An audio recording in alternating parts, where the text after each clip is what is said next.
Liz Truss has made it something of a defining characteristic of her former prime ministership, that she's tough on China. But what about the present prime minister? What about the incumbent? What about Rishi Sunak?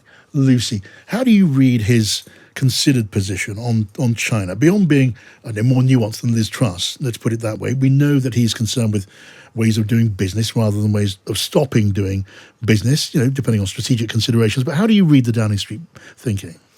Well, I think it falls somewhere between the heyday of the golden era of Anglo-Chinese relations under George Osborne, who was very keen for greater bilateral trade, investment links, and economic cooperation. I think, we're going to be hearing in coming months about a new UK strategy on critical minerals, on semiconductors, all sorts of important components of the economy that have this security dimension, where there are concerns that Chinese monopolies could be pretty catastrophic if they turn off the tap to the UK and wider West. However, I think there's also this acknowledgement that the UK, in fact, the whole global community, has to engage with China on major global challenges, whether that is something like COVID, and we saw how difficult it was. China's commitment to the truth and accuracy very much came under question during the pandemic, but also climate change. That's the sort of issue that isn't going to be solved without China's buy-in. So there's a tightrope that has to be walked, and a recognition that by 2030, China is on track to be the world's largest economy. Yeah, walking a tightrope's got to be an appropriate way of describing it, hasn't it, Paul? I mean, Lucy there mentioned concern for the necessary supply of minerals and others that we need in this country to keep our microchips working and all of the rest of it. There's also a concern about the strategic corporate involvement of China, putting up greater defences or clearer defences against takeovers of strategically important corporate entities in this country.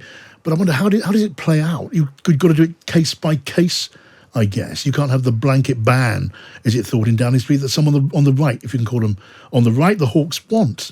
I think that's because Sunak and those who are advising him realise that every word you say is picked up in China and amplified, and any hint of criticism on the trade agenda, they obviously treat the defence and the foreign policy agenda slightly differently, but on the trade agenda, then the Chinese actually really are in the market for possibly retaliation. And so I think that what Sunak's trying to do is to say, look, there are certain strategic interests, whether it's the Newport wafer lab and the biotech people in South Wales banning the Chinese involvement there, or whether it's banning the Chinese involvement in our nuclear plants, or even Huawei under Theresa May, that there are some strategic interests that we need to protect, and that actually, for all his faults, that Trump was actually right about some things on China, as he called them, China, as he repeatedly said. He got it right, which is the threat to the West, not just in terms of the democratic values and norms, but also the economic threat to the West, the sheer heft of China's power on the economy. And I think that trying to circumscribe that is a very difficult decision for all Western countries. Yeah. And I think, to be honest, if I were Sunak, I would pivot more towards not just being careful about China, but being much more engaged with India.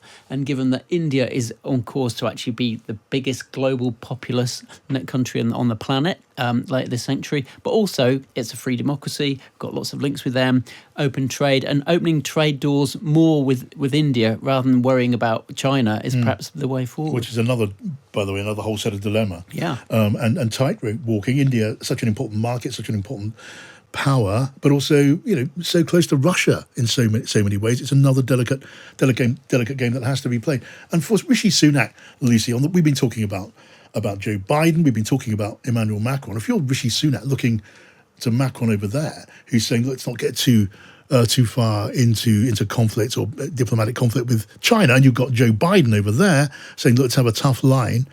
What does that mean for Sunak? Is that a difficult choice, or is it an opportunity to mark out a clear position? Well, look, I think it is difficult for the UK because you can't describe, I think, Macron's efforts with China and previously with Putin, as anything but sort of ham-fisted, really. Yeah. And it smacks in some ways jambon-fisted, as Boris Johnson might have said.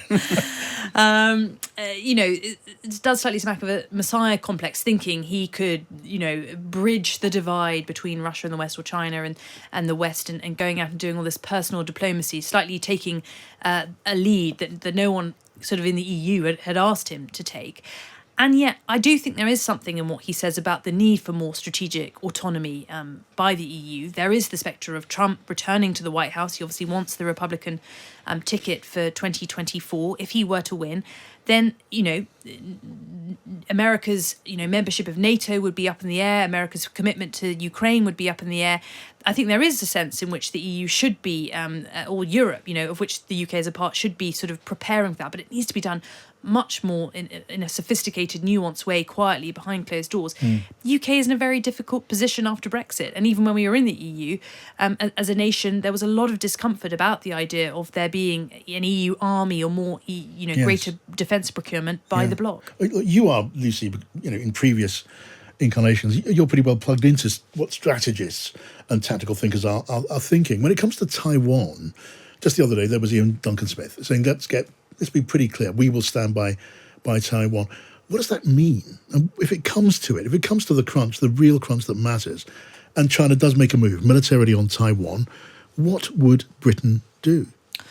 Well, I think that's really up in the air. But if we look to what's happened with Ukraine, and John, earlier in the show, you made the point that the UK has given a lot more, money and military support to Ukraine than the rest of our European neighbours. That's true.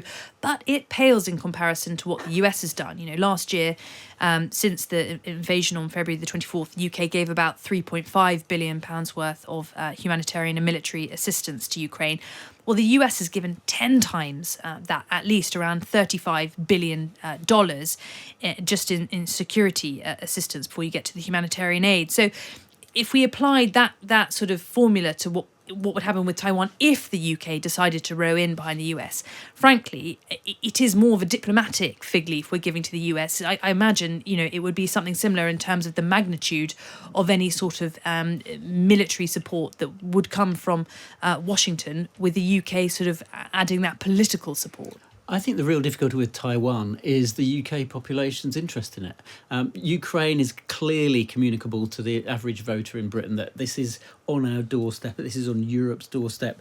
If Putin gets away with it in Eastern Europe, he might get away with it in Estonia and the Baltic states and further. And there's a genuine threat to us through Europe. Taiwan, what's the threat to the UK from China?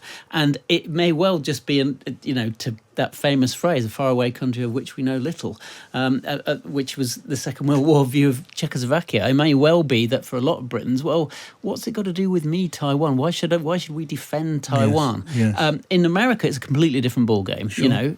It's on effectively their regional doorstep. But for the UK, it'd be a much tougher sell for any politician here. And there may be even politicians who make hay out of the fact that they want to have a bit of an arm's length relationship with them. Yeah, that.